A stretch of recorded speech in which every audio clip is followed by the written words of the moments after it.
Vamos lá. Então, vamos aproveitar agora, agradecer a presença de todos. Eu sou o Paulo, colaborador da tenda de Aruanda, Novo Caminho, e convido vocês para fazer uma oração para a gente dar início ao nosso estudo de hoje. Vamos elevar os nossos pensamentos ao nosso Mestre Jesus, ao nosso Pai maior, Deus, que nos permitiu estar aqui hoje reunidos, para que a gente possa conversar um pouco mais, aprender um pouco mais para a nossa trajetória, pedindo que Deus nos dê a inspiração necessária para que a gente possa ser claro e eficiente na transmissão desse conhecimento e que todos sejam abençoados nas suas casas, nas suas famílias e por toda a semana. Que assim seja. Que assim seja. Vamos lá.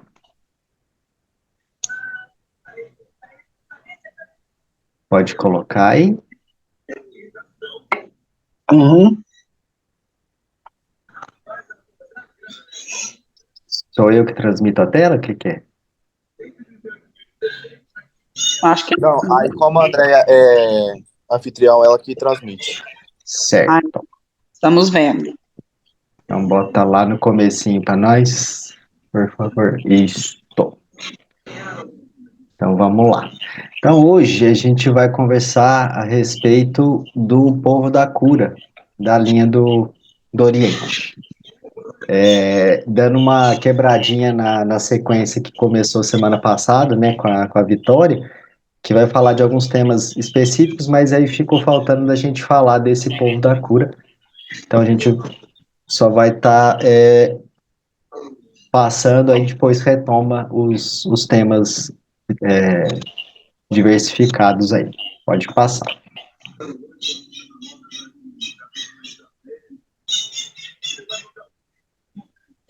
Pode passar. Aqui para mim não está aparecendo. Para mim também não. Não, pera lá. Não. Ai, gente, Aparece o primeiro slide.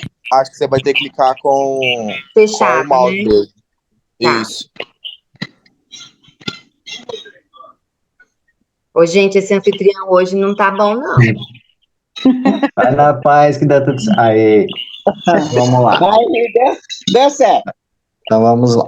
A linha do Oriente é uma linha de trabalho ligada aos tronos da fé, do amor, do conhecimento, da justiça e da evolução. Existem, né, os tronos, que são atributos de Deus aí, e aí cada linha, né, que a gente conhece na Umbanda pode trabalhar dentro de vários desses tronos. E aí a linha do Oriente trabalha nesses que a gente está falando aí. Próximo.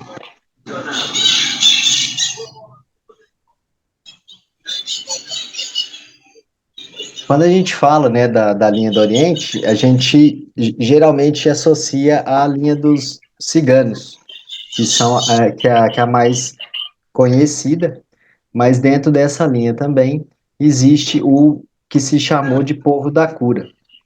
Pode passar.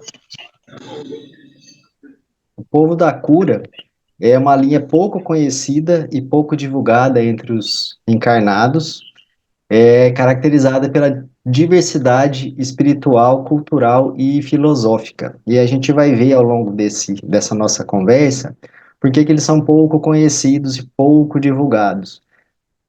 Só dando um pequeno spoiler, eles normalmente não incorporam nos terreiros, não vem em terra, embora seja uma linha extremamente atuante nos terreiros de Umbanda, e trabalhando, vamos dizer assim, nos bastidores, né? Aí a gente vai falar de algumas especificações depois. Eles são trabalhadores, entre aspas, independentes, não se enquadram nos arquétipos usuais da religião Umbanda, que é os pretos velhos, caboclos, herês, exus, né? Eles não se enquadram nesses arquétipos que a gente normalmente conhece. E aí é importante que a gente faça uma distinção pequenininha para a gente poder entender isso. Pode passar, por favor. Se tiver muito rápido, se alguém quiser fazer alguma questão, colocação, pode falar. Volta só um pouquinho, André, por favor. Aqui, né, então, assim, existe o movimento de Umbanda e a religião de Umbanda. Então, é importante que a gente entenda isso. O movimento de Umbanda é o movimento originário no plano espiritual, milenar, que reuniu todos os espíritos que tinham o mesmo propósito de auxiliar a humanidade nas suas mais variadas necessidades e formas. E temos a religião de Umbanda, que foi trazida em 1908 pelo seu Zélio, através do seu Zélio, né, pelo o Caboclo das Sete Encruzilhadas, que eu aprendi ontem, que é Caboclo das Sete Cruzes Ilhadas, né? Achei muito legal isso. E aí entra a parte religiosa mesmo da Umbanda, a parte ritualística. Então, existe esses dois movimentos, a parte da religião, que tem esses arquétipos, né, inicialmente pretos velhos, caboclos, herês, e aí depois foram introduzindo outras falanges aí, e o movimento de Umbanda, que é muito mais amplo, muito mais antigo, né? Então, e aí o povo da cura vai entrar nessa parte do movimento de Umbanda. Pode passar.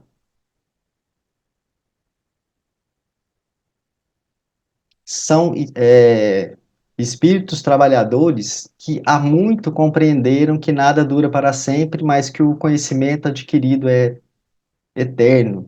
São espíritos que já ascenderam no seu progresso espiritual a ponto de se desidentificar da matéria, né? E já conseguiram vencer os ciclos reencarnatórios neste planeta, né? Então, eles não são ligados a uma religião específica, no sentido estrito da palavra, né? Que a religião são estruturas humanas, e eles seguem uma conduta mais voltada para para universalidade mesmo. Eles vieram preencher uma lacuna nos terreiros de Umbanda, que de início foi como se um pronto-socorro espiritual oferecendo atendimento imediato aos doentes e necessitados de amparo e cura. Então, no início da Umbanda, havia aquelas grandes manifestações fenomênicas em que havia grandes curas, grandes fenômenos mesmo, caracterizados pela mediunidade inconsciente. Hoje a gente já está numa outra fase da Umbanda que é caracterizada pela mediunidade semiconsciente, em que o médium atua junto com o, o espírito, é, também contribuindo de alguma forma ou aprendendo junto ali com aquele processo, né? Então, num primeiro momento, era algo meio que um pronto-socorro mesmo. E esses espíritos vieram de uma forma trazer uma especialidade nessas curas. Pode passar. Então, eles são vindos de vários povos, de várias culturas, com diversos conhecimentos e terapêuticos de curas espirituais e materiais, e que já haviam alcançado a ascensão espiritual libertos dos ciclos de reencarnações neste planeta, como eu disse, né? Então, são espíritos já de um conhecimento e de uma evolução bastante adiantados. Pode passar. Eles formam uma linha de trabalho muito atuante, não somente nos terreiros de Umbanda, mas em todo templo, em todo lugar que se busque e ofereça cura física e espiritual. E eles optaram por trabalhar, entre aspas, nos bastidores. Por quê? O que vocês imaginam? Alguém aí tem alguma ideia por que essa linha trabalha mais oculta? Já ouviram falar disso? Então vamos lá, pode passar. porque eles trazem técnicas e especialidades diferentes que exigiriam tratativas diferentes das que a gente está acostumada a usar no nosso dia a dia de trabalho. Então, eles exigiriam, por exemplo, como eles citam aqui, por exemplo, o trabalho precisaria de um silêncio completo e de penumbra, que é diferente do que a gente faz na Umbanda. Eles precisariam de outros elementos para o trabalho diferente daquilo que a gente usa normalmente. Então, vamos pensar, se eles fossem usar cânticos, não seria os pontos cantados, seria, assim, por exemplo, se eles fossem espíritos hindus, talvez fosse um mantra diferente. E a gente não tem ainda essa especificação nas nossas atividades diárias. Então, eles atuam de forma intensa no terreiro. Até a gente teve uma notícia, a mãe Samantha falou que na nossa casa tem um grupo de chineses, desde antes da casa ser fundada.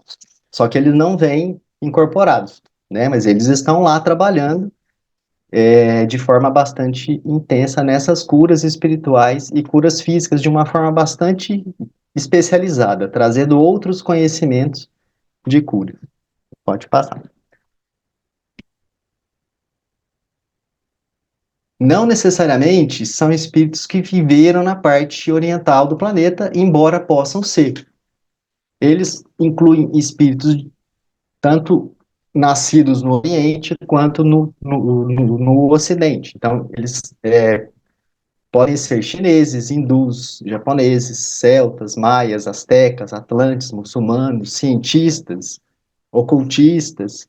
Então, assim, são espíritos que já progrediram e estão comprometidos com o bem e o progresso da humanidade. Poderiam estar, por exemplo, em outras dimensões, em outros planetas, mas por amor a nós, optaram por continuar com a gente, nos auxiliando nesse processo de cura. Pode passar. E por que, então, que chama de linha do Oriente? Aí no material que eu consultei, traz algumas informações bem interessantes, né? Assim, que esse Oriente é uma simbologia. Uma delas é que é de onde nasce o Sol. O Sol nasce da parte oriental, né? E aí, como eles vêm trazer a cura verdadeira, que não inclui somente a cura do corpo físico, mas a cura do corpo espiritual, de todos os nossos corpos espirituais, mas principalmente esse autoconhecimento, então seria a gente resgatar o sol que existe em nós, que é a nossa consciência, né? Para que a gente esteja consciente das verdades transcendentes. Então seria uma simbologia que esses espíritos adotaram para trazer esse conhecimento da cura. Pode passar. E representa também o nosso terceiro olho, ou o chakra frontal, que se localiza no centro da nossa testa, como está nesse desenho, e que nas tradições orientais seria a fonte da visão espiritual que a gente precisa desenvolver para atingir a nossa consciência plena. Então, o que eles trazem como trabalho de cura é esse desenvolvimento interno das nossas potencialidades, não somente curando o corpo físico, mas também curando a nossa alma, que é o que perdura, né?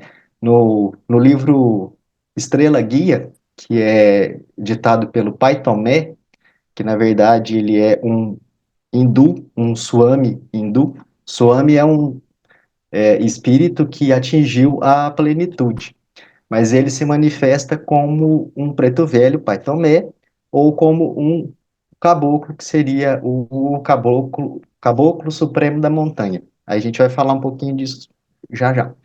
Mas ele traz, né, que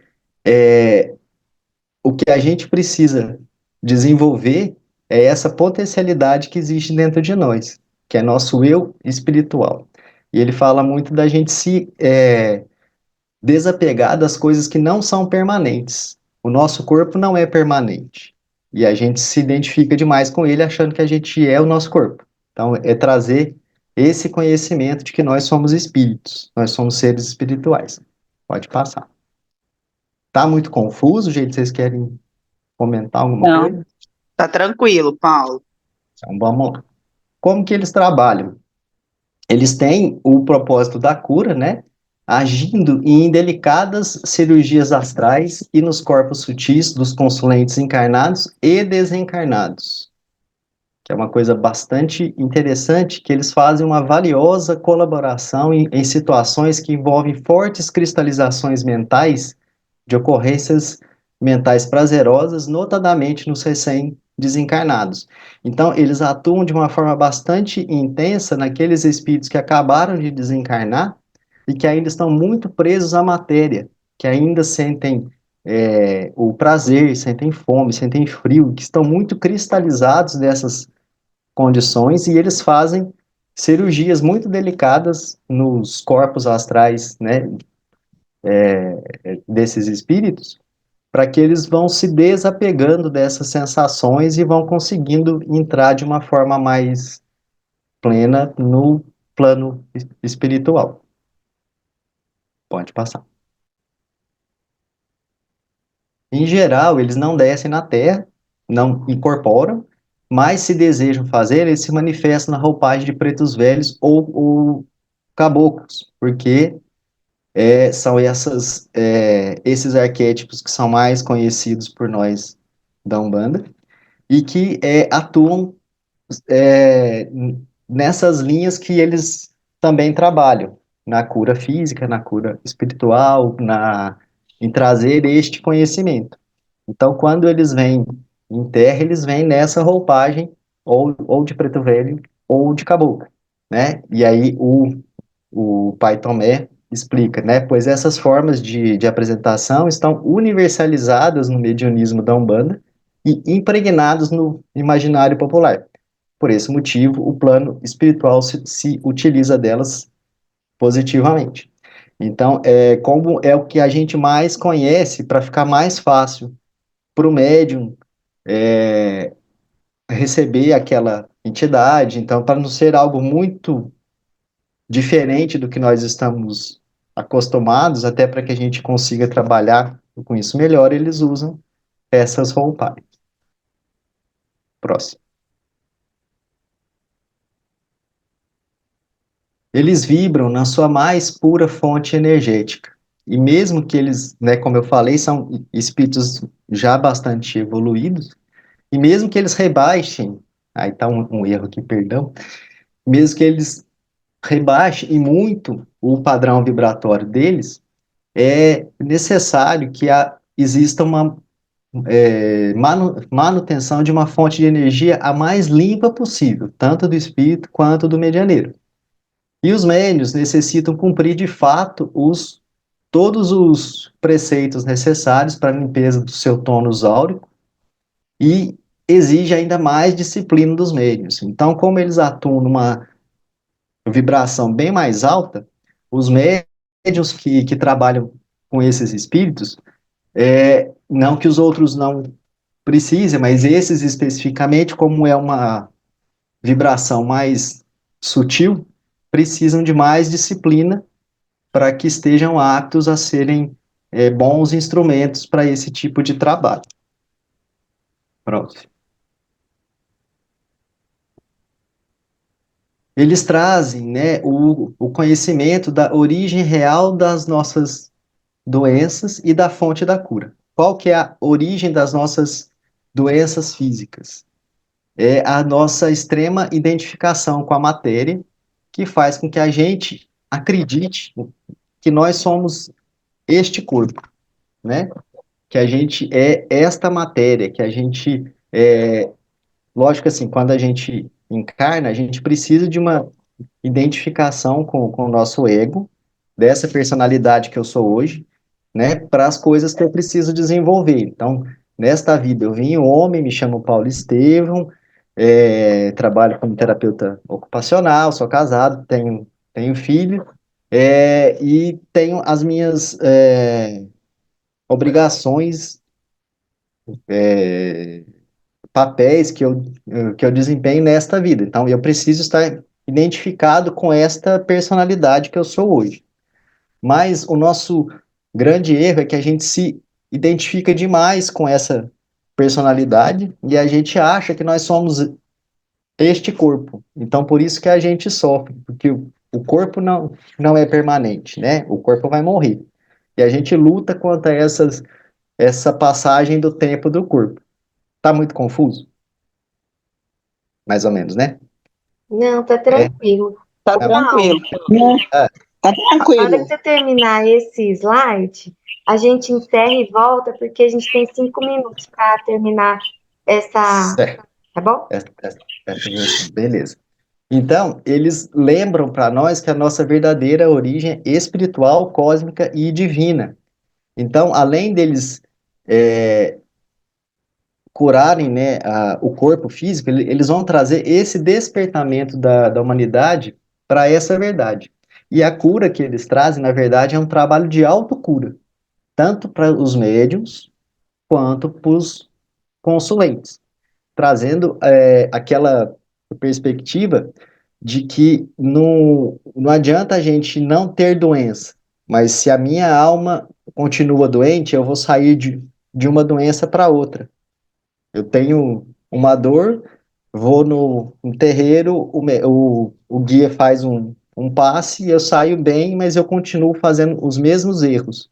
É o tal do vai e não peques mais, né, de Jesus.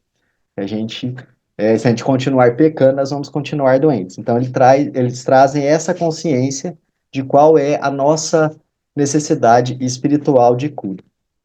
Se quiser. Só uma correção, esse trecho não é do Estrela Guia, ele está na apostila que a gente estudou, que são os princípios básicos da Umbanda, volume 1. Então ele fala aqui que a causa da dor, né, não é no corpo, a causa da dor é na nossa alma, né? E aí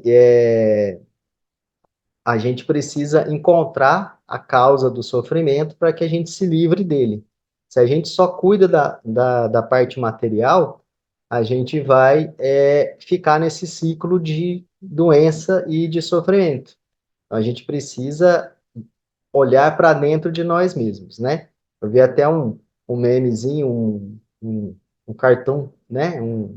Que falando assim, quando você está perdido, está na hora de sair do lugar voltando para dentro, né? Então, quando a gente se acha dentro de nós mesmos. As dores da matéria são ínfimas se comparadas àquelas que lhes vai na alma. É esta que queremos tratar, sua alma, seu espírito. E se assim nos for concedido, tratamos a matéria como um bônus ao irmãozinho necessitado. Então, aqui eu acho que eles resumem bem esse trabalho, né? Que o que eles querem é curar a nossa alma. E se for possível, eles curam também como bônus a nossa matéria, né? Então, é uma linha bastante específica nesse sentido dessa especialização dessa cura interior, né? E que também não é feita de fora para dentro, né? Ela é feita de dentro para fora. A gente precisa um trabalho ativo nosso de autoconhecimento para que a gente faça essa cura de dentro para fora. Onde eles atuam, né? Aí, como eu falei, não somente eles atuam não só nos terreiros de Umbanda, mas em todos os templos e locais onde se busque essa cura nesse sentido, mas também em outras áreas, nas áreas de conflitos e guerras. Eu achei isso muito interessante dessa atuação deles, né? No combate à fome, combate a epidemias, desencarnes em massa. Então, onde existe grande sofrimento, tanto físico e principalmente espiritual, esses espíritos estão atuando. E aí, existe uma nos dois materiais que eu pesquisei, eles falam de que futuramente a Umbanda vai passar por algumas transformações em que novas correntes de trabalho vão se apresentar e junto a elas novas linhas e falanges, que a gente tem o nosso a estrutura, né, de trabalho, né, com as 7 linhas, com os falangeiros, com as equipes de trabalho, mas que futuramente o trabalho da Umbanda vai se expandir, agregando outras linhas, né? Isso está nos princípios básicos, que é a apostila que a gente estudou, e no Estrela Guia, o Pai Tomé fala que a Umbanda passará por profundas mudanças. Sem precisarmos data, a consciência coletiva umbandista, ainda bastante apegada às formas transitórias, terá que se universalizar mais e compreender que há uma unidade na diversidade. Então, futuramente, ele não fala que quando que isso vai acontecer, mas outras linhas de trabalho vão se manifestar para além dos arquétipos que a gente já conhece, né? E aí esses espíritos dessas outras linhas irão trabalhar de forma mais ostensiva nos terreiros de Umbanda. O Pai Tomé fala que a próxima fase da Umbanda é a fase da supraconsciência, né? A gente começou com a mediunidade inconsciente, que o espírito fazia tudo, ele só usava a corporalidade do médium, que era aqueles momentos dos grandes fenômenos, das grandes curas, daquelas coisas espetaculares para chamar a atenção nossa. Hoje nós estamos na fase da mediunidade semiconsciente, que o médium, ele também atua de certa forma para o bem e para o mal, né, dentro desse processo de cura, que às vezes tem aquelas coisas do atravessar o guia, né, mas assim, tem também, na parte boa disso, que o médium contribui com seus próprios conhecimentos nos atendimentos junto com os guias. E que nessa fase da supraconsciência, os dois vão trabalhar juntos, né? Cada um na sua evolução, mas um trabalho mais com a plena consciência do médium junto com o espírito. Não dá para a gente saber muito exatamente como será isso, mas é isso que deve acontecer futuramente. E eles falam, né? O Pai Tomé fala assim, para que isso aconteça, dois grandes movimentos estão já ocorrendo, né?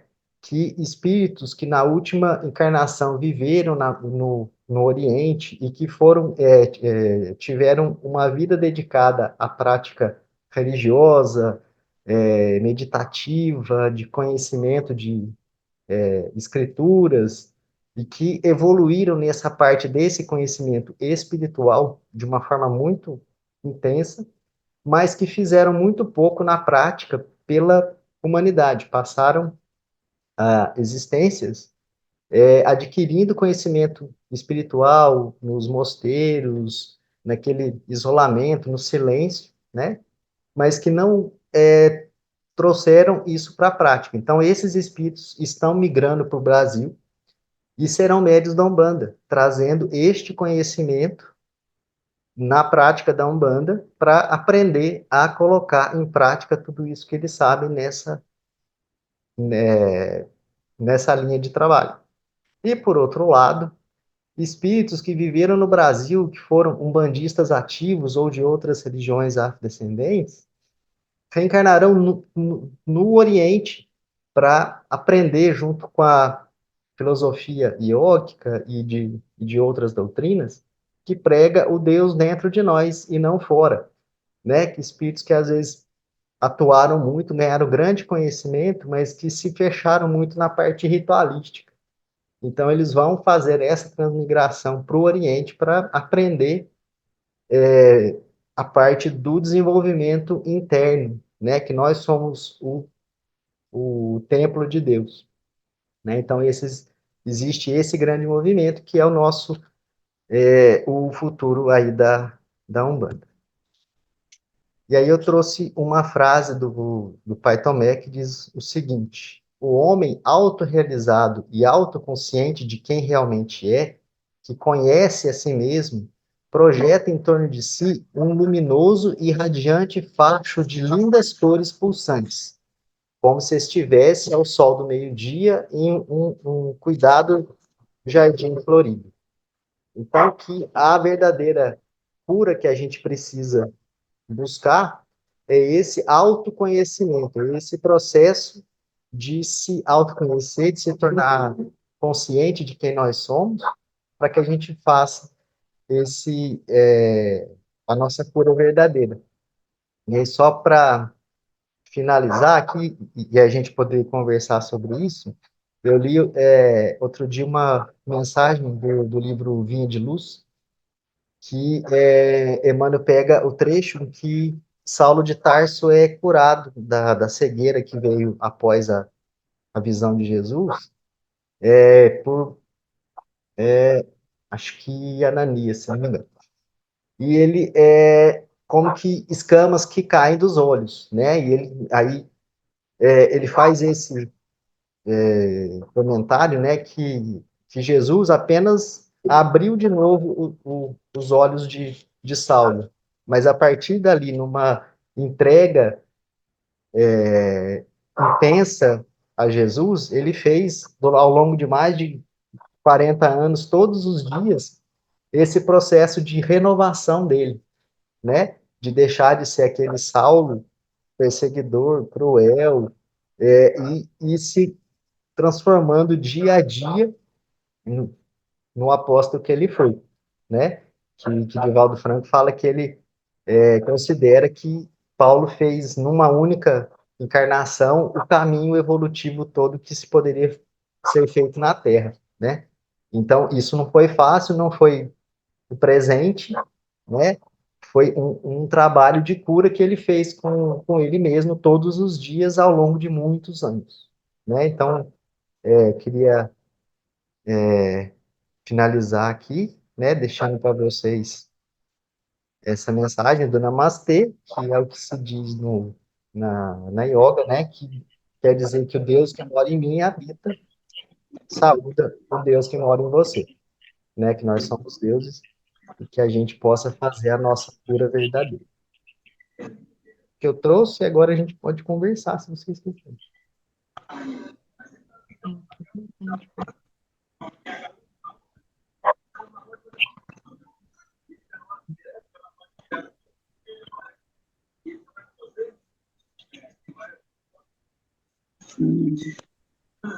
Fala, Dora.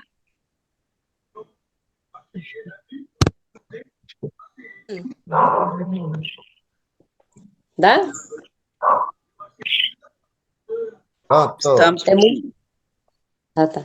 É muito interessante essa parte aí, né, da cura, porque às vezes é que nem a gente está muito habituado a ver, a acreditar naquilo que você vê, né, mais ou menos assim. Então, eu acho que um pouco do que eles usam, que nem você falou aquele momento, que quando eles precisam atuar fisicamente, vamos dizer assim, entre aspas, né? Então, eles usam a roupagem ali dos pretos velhos e dos caboclos para fazer algum tipo de tratamento, às vezes mais específicos. E como eles atuavam também antes, bem no comecinho, né, quando tinha aí o processo inconsciente, e depois aos pouquinhos como eles vão trabalhando, né? Então, deu para analisar assim como é importante, às vezes a gente, quando você chega, você tem aquela a concentração, tem um pensamento um pouquinho mais até voltado até para a paz, né? Porque naquele momento você já está recebendo ali, eu penso, o tratamento, algum tipo de assistência que você precise, talvez no momento para auxiliar também alguém, né? Parabéns aí, Paulo, muito, muito interessante esse trabalho, né, que eles realizam no processo todo com a gente. Isso obrigado, Dora. E é isso mesmo, né? Assim, a gente ainda compreende, né? Eu tenho essa visão de que O atendimento é só quando a gente está ali na frente do guia, né, recebendo, e a gente vai lá e pede, e eles nos atendem naquilo que eles podem, mas a gente sai dali e continua no mesmo caminho, né? A gente esquece que o trabalho é nosso, né? Então a gente fala, tô precisando tomar um passo, tá certo, né? A gente precisa mesmo, mas e o que eu faço entre um domingo e outro, né? Então,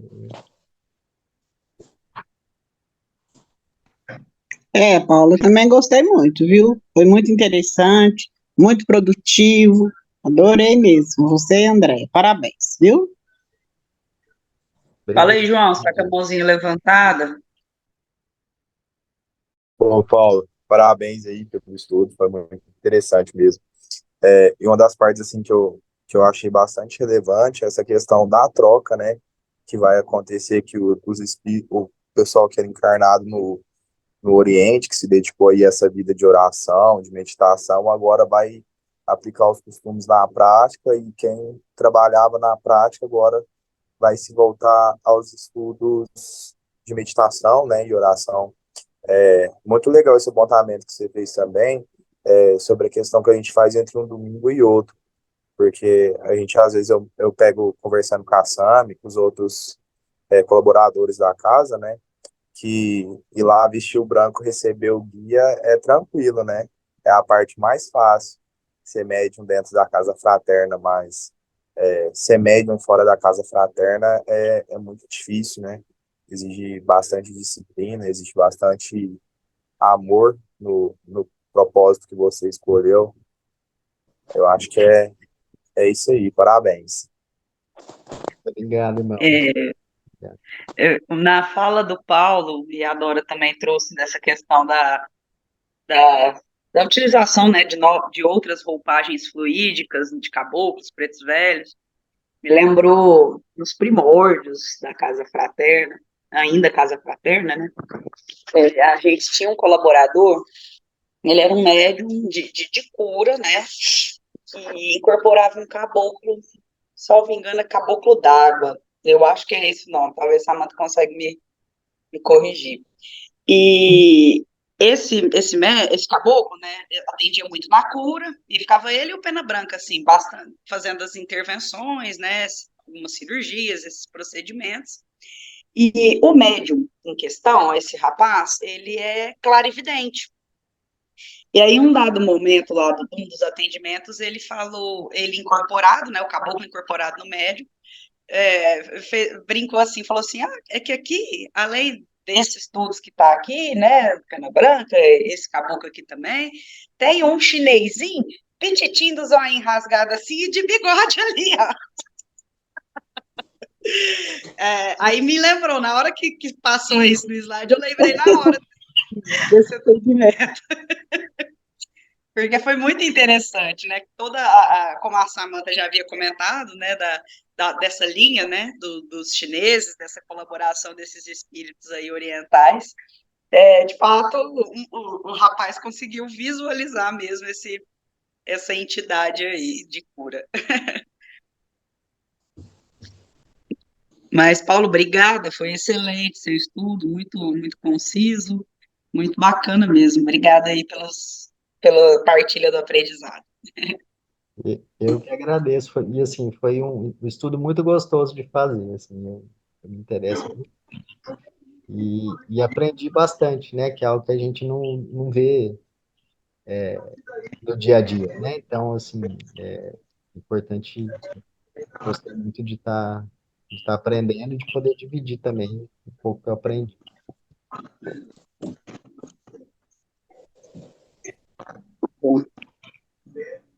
Mais alguém, pessoal, gostaria de fazer algum comentário, alguma explanação?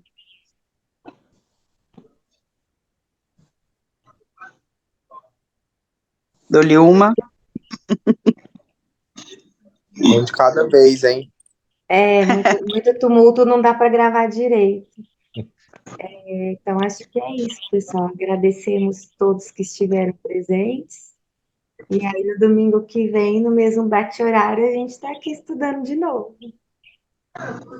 Combinado. Boa noite para vocês. Boa Boa noite. noite, obrigada. Boa noite, gente. Uma boa semana. Boa noite. Obrigada, viu, gente? Foi muito, muito bom. Boa noite. Boa noite, pessoal. Obrigadão.